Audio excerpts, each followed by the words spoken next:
Think in English. Train your brain for natural English fluency. Introduction.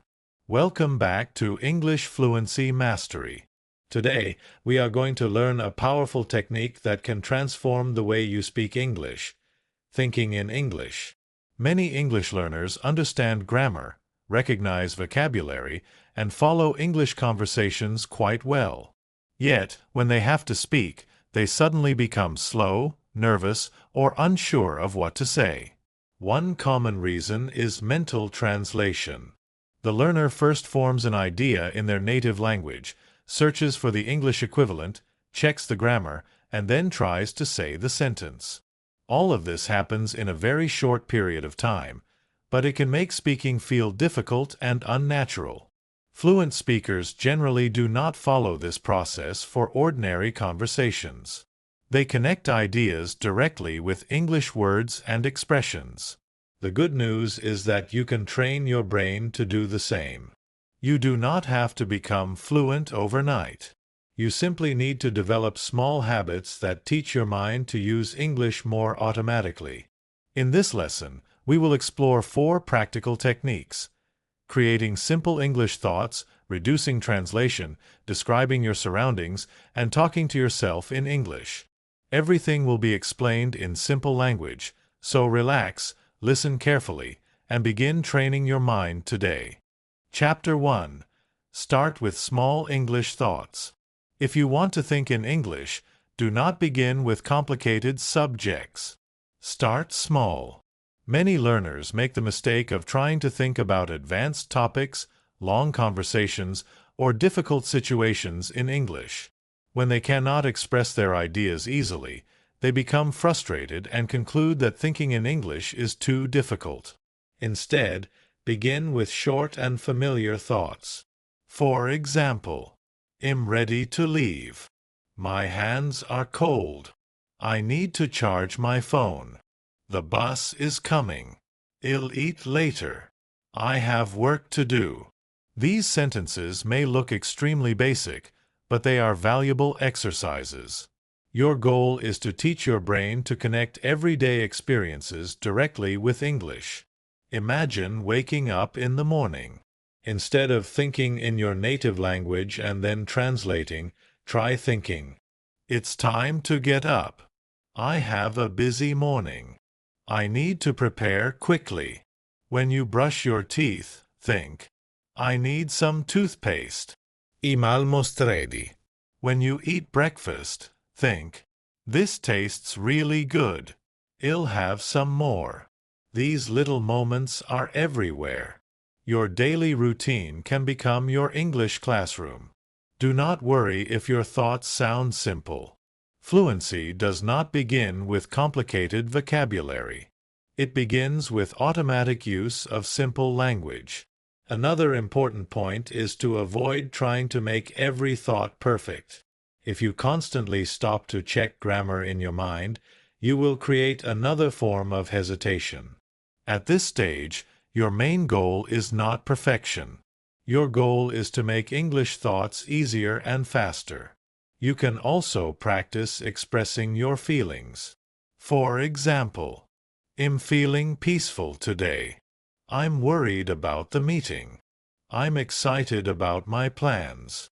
I feel better now. When you connect English with your emotions, the language becomes more personal and memorable. You can also describe your plans. I'll visit my friend later. I have something important to finish. I'm planning to study tonight. I want to go home early. With regular practice, these expressions begin to feel automatic. Remember that your brain has spent years using your native language. Naturally, it will take time to develop a new mental habit. At first, English thoughts may feel slow. That is not failure. It is training. Think of it like physical exercise. You become stronger by repeating simple movements consistently. In the same way, your English becomes more automatic through repeated mental practice. And whenever possible, say your thoughts aloud. Instead of silently thinking, I need to clean my room. Try saying, my room needs some cleaning. Speaking gives your brain, mouth, and ears additional practice. Do not underestimate small progress. A few simple English thoughts today may seem insignificant, but thousands of similar thoughts over several months can completely change your speaking ability. So begin with what you already know. Keep your thoughts short. Keep them practical. Use them throughout the day. And most importantly, do not be afraid of simple English. Simple English is the foundation on which fluent English is built. Chapter 2. Reduce mental translation. Now let us talk about one of the biggest obstacles to natural English speaking: translating every sentence. Suppose someone asks you a simple question in English. Instead of immediately understanding the question and preparing an English answer, your brain first creates the idea in your native language. Then you search for English words. After that, you arrange the grammar. Finally, you try to speak. This process can make even a simple conversation feel exhausting. The solution is not to stop using your native language completely. That would be unrealistic. The goal is to gradually reduce your dependence on translation. Start with things you already know how to say.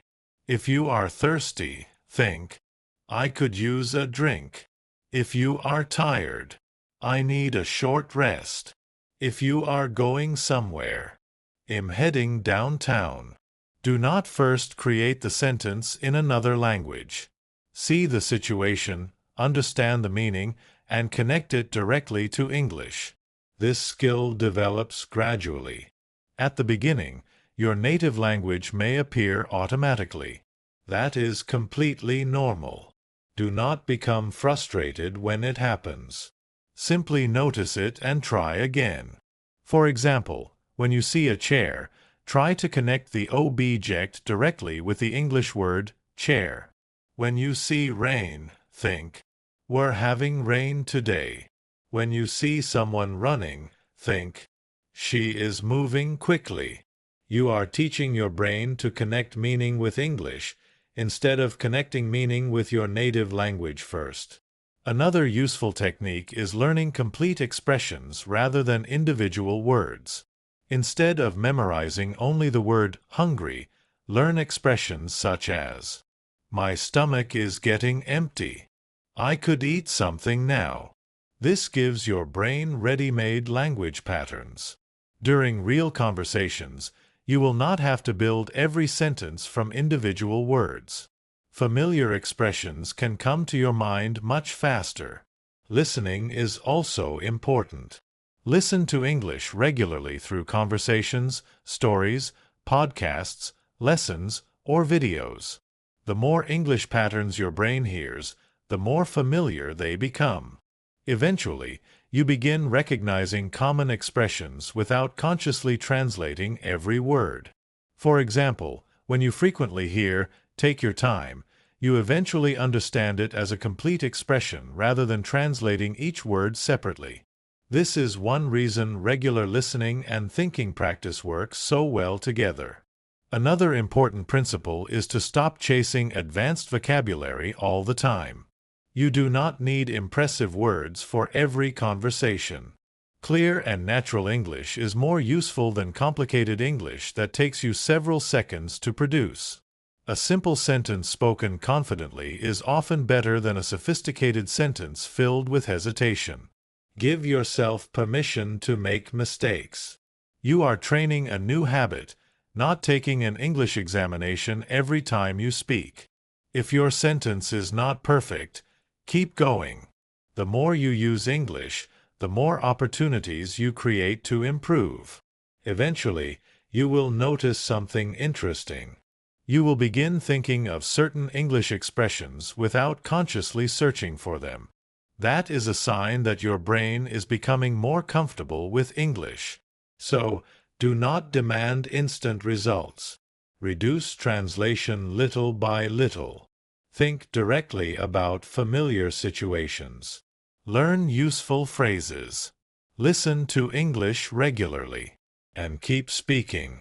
With enough repetition, English will gradually become less of a translation exercise and more of a natural response. Chapter 3. Describe your surroundings in English. Here is another simple technique that you can practice almost anywhere.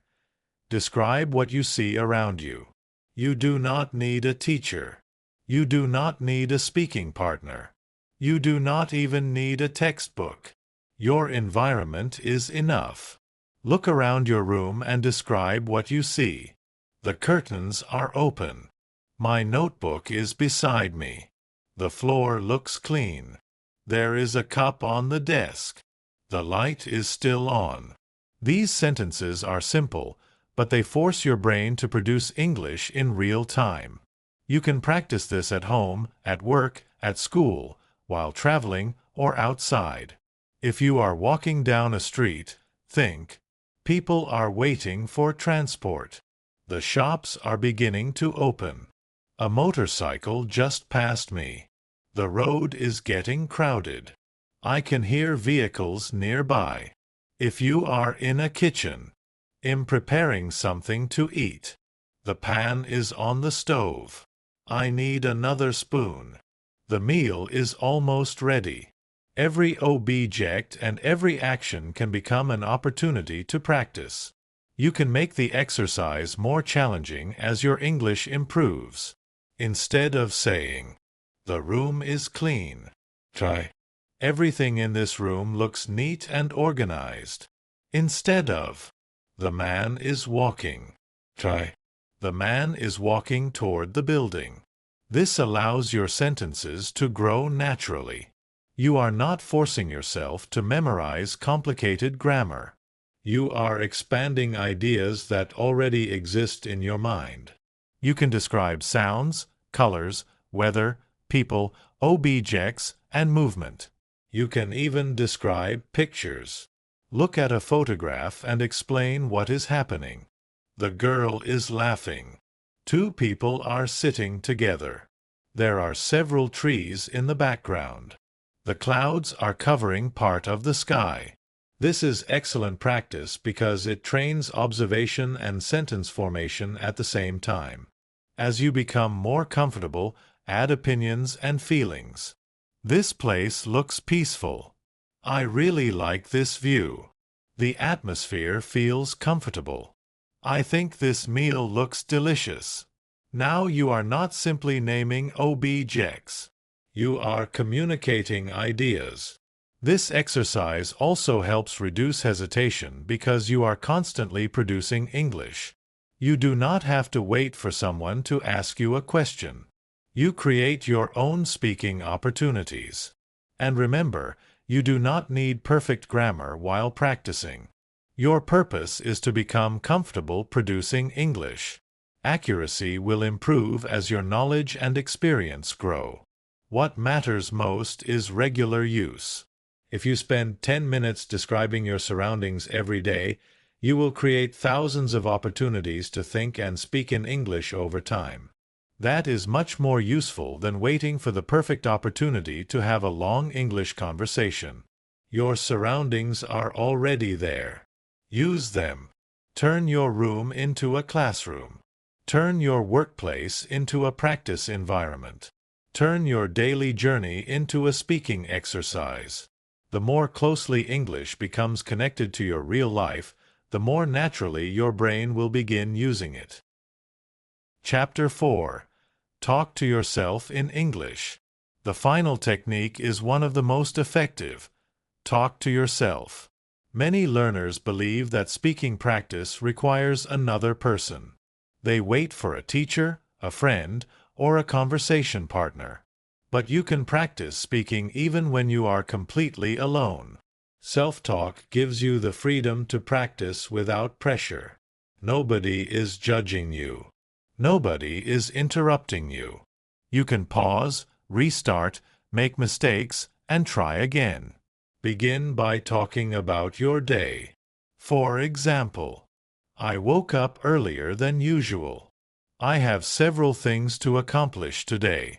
My morning has been quite busy.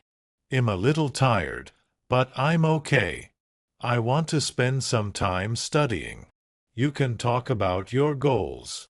I want to speak with greater confidence. I'm working on my English every day. I hope to communicate more naturally. You can talk about your opinions. I think this story is interesting. I enjoy listening to this kind of music. I prefer studying when the house is quiet. You can even talk about your problems and plans. Tomorrow could be a busy day. I need to organize my schedule. I should complete this task before dinner. There are endless possibilities. One major advantage of self-talk is that it trains your brain to produce language quickly. At first, you may pause frequently. You may forget words. You may repeat yourself. That is fine. Keep going. With regular practice, your pauses will gradually become shorter. Your sentences will come more easily. Your confidence will increase. Your pronunciation can also improve because you are actually using your voice. Listen to yourself. Notice words that are difficult to pronounce. Pay attention to unclear sounds. You can even record yourself speaking for 1 or 2 minutes and listen to the recording later. Do not listen only to criticize yourself. Conclusion. Make English part of your mind. Thinking in English is not a special talent that only a few learners possess. It is a habit that can be developed through consistent practice. You do not need to wait until your English is perfect. Start with the English you already know. Create small thoughts. Reduce mental translation. Describe your surroundings. Talk to yourself. Listen to English regularly. Speak without being afraid of mistakes. Most importantly, be patient. Your brain will not change its habits in a single day. But every time you choose to think, listen, or speak in English, you are strengthening a new mental pathway. Eventually, something will begin to change. You will look at something and recognize its English name automatically. You will experience an emotion and express it in English without translating. Someone will ask you a question, and an English answer will come to your mind more quickly. You will start speaking with fewer pauses. That is the beginning of natural fluency. Do not focus only on how much English you know. Focus on how often you use the English you already know. A small amount of English practiced every day can be more powerful than a large amount studied once in a while. So, starting today, make a simple promise to yourself. Think in English. Think about your morning. Think about your work. Think about your surroundings. Think about your feelings. Talk to yourself. Describe what you see. And whenever possible, choose English before translation. Your goal is not to become perfect immediately. Your goal is to make English feel natural. Keep practicing, keep listening, keep speaking, and keep believing in your progress. One day, you may realize that you are no longer translating everything in your head. You are simply thinking in English. And that is a major step toward true fluency. Thank you very much for listening to this English lesson. I hope these techniques help you become more confident and natural when speaking English. Remember, progress comes from consistent practice, so start today with just a few minutes of English thinking and speaking. If you enjoyed this lesson, please subscribe to English Fluency Mastery for more practical English lessons, listening practice, vocabulary, speaking tips, and fluency building content. Thank you for learning with us, and I look forward to seeing you in our next lesson.